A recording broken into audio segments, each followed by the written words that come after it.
सुप्रभात बच्चों। आज हम पाठ 2 शिकार का ऐलान पढ़ेंगे। लोमड़ी ने धूर्त स्वर में सूचना दी, तरकीब तो मैंने सोच रखी है, हमें एक नाटक करना पड़ेगा।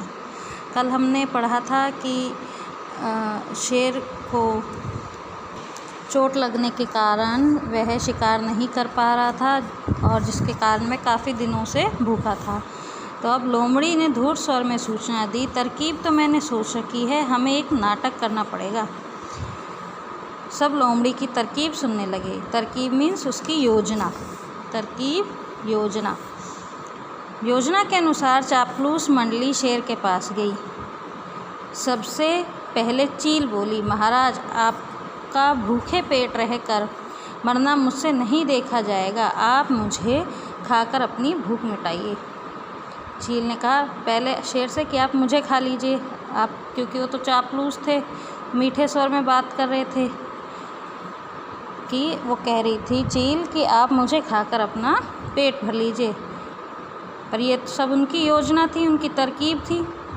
लोमड़ी ने उसे धक्का दिया। अब लोमड़ी ने उसे धक्का दे दिया और बोला चल हट, तेरा मांस तो महाराज के दांतों में फंस कर रह जाएगा, आप मुझे खाइए। अब भेड़िया बीच में कूदा, तेरे शरीर में बालों के सिवा है ही क्या, महाराज मुझे अपना भोजन बनाएंगे। अब चीता बोला नहीं, भेड़िए का मांस खाने लायक नहीं होता, महाराज आप मुझे खाकर अपनी भूख शांत कीजिए। चापलूस मंडली का नाटक अच्छा था। यह सब वो नाटक ही तो कर रहे थे चापलूस मंडली। अब ऊँट को तो कहना ही पड़ा, नहीं महाराज आप मुझे मारकर खा जाइए, मेरा जीवन आपका दिया हुआ दान है, मेरे रहते आप भूखों मरें यह नहीं होगा। यह नाटक उन्होंने इसीलिए तो किया था ताकि ऊँट खुद ही कह दे कि शेर आप मुझे खा लीजिए।